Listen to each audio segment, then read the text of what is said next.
Hi, welcome to SBR Videos. I'm Peter Loshak. We are talking right now with Joe Duffy from OffshoreInsiders.com. It's NFL Week 10, and Joe's going to cover 5 NFL games that I asked him to take right now. Tennessee and Baltimore is game recovering. Joe Duffy, thanks for being back with us. Thank you, Peter. All right, Tennessee-Baltimore. I guess I can understand why no other capper wanted to take this one. I don't have a real good read on the side, I guess. I lean Baltimore. I think I might see an edge on the total. We'll see if you agree with it. Before we get to it, give a plug for OffshoreInsiders.com. Tell us what that site's all about. And once again, emphasize these videos I ask you to take. Your website, OffshoreInsiders.com, is where all your actual top picks go. Yeah, and yet again, we're having another fine year off of a great baseball season, probably one of the 10 best baseball seasons we ever had, having a very fine football season, especially in the NFL. The NFL specialists, but already in this week where they're only college football play, Bowling Green under, at least as we file this. Maybe we'll have some more winners by the time some people watch this. But anyway, OffshoreInsiders.com, 27 years of full-time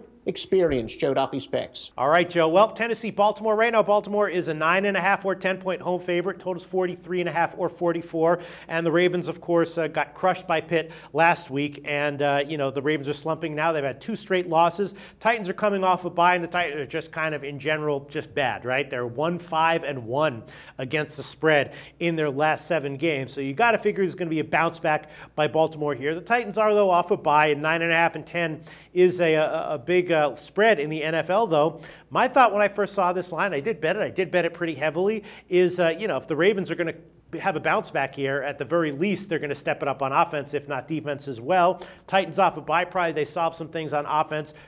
Pretty low total for the NFL nowadays, 43.5. I think I'm liking the over. Is there any reason why that might not be correct? No, I would probably agree. If I had to pick a total, I would agree with what you're saying, in part because, look, Mettenberger is a pretty decent quarterback, but at the very least, you can't get, Tennessee hasn't gotten much production. Mettenberger actually had a very good week, 27 out of 41, passing for 299 yards, 2 touchdowns, and a passer rating of 93.4. Now, keep in mind, this is for a team that's only averaging 219 passing yards. So you're right that I think, Mettenberger gives him a little bit of a lift. This is a guy who really coming out of high school was considered maybe the top prospect in the country, and he had some off-the-field problems and went to LSU where they were more known as a smash-mouth team, although they opened it up a little bit more with him. But remember, this is a guy who played against some of the best defenses in college. That's why I think he's maybe sneaking under the radar a little bit. He's a very talented quarterback.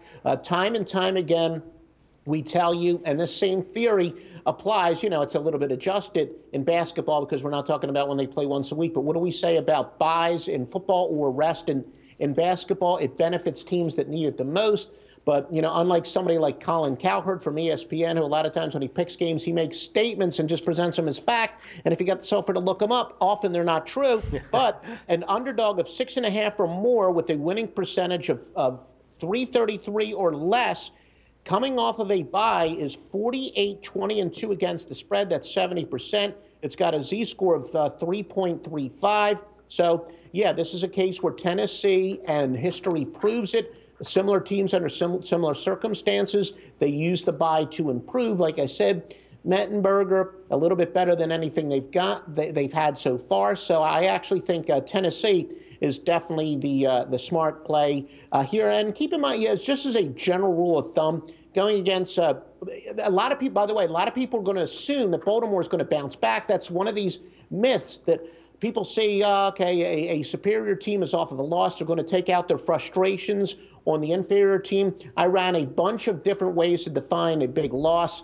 and a big favorite. No matter which way you look at it, a big favorite off of a big loss is actually a go against. Now, there weren't any specific parameters that were jaw-dropping, but yet I could not find one situation defining a big favorite anywhere from 7 or higher and a big loss anywhere from double digits to from 10 points to much higher. Seems just about any combination of that, still going with the big underdog is the play. So don't fall into that trap that Baltimore is going to take out all the frustrations on Tennessee, because that rarely happens in perceived mismatches. There you go. Joe Duffy from OffshoreInsiders.com. That's how an experienced professional handicapper breaks down a game and analyzes a game. Yes, he's got ESPN and Fox Sports like the rest of us. He's also got databases. He knows how to use them. Awesome information, awesome analysis. Joe Duffy, like in Tennessee, right now, +10 is a widely available number. And as far as I'm concerned, unless the weather pushes me off of it, I think I'm going to ride my pretty big bet on the the over, and if it loses,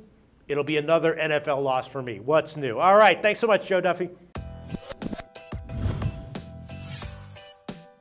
The SBR Network offers free sports picks and game breakdowns, big money free betting contests year-round, a real-time Vegas-style odds monitoring service, and much more. So come see for yourself.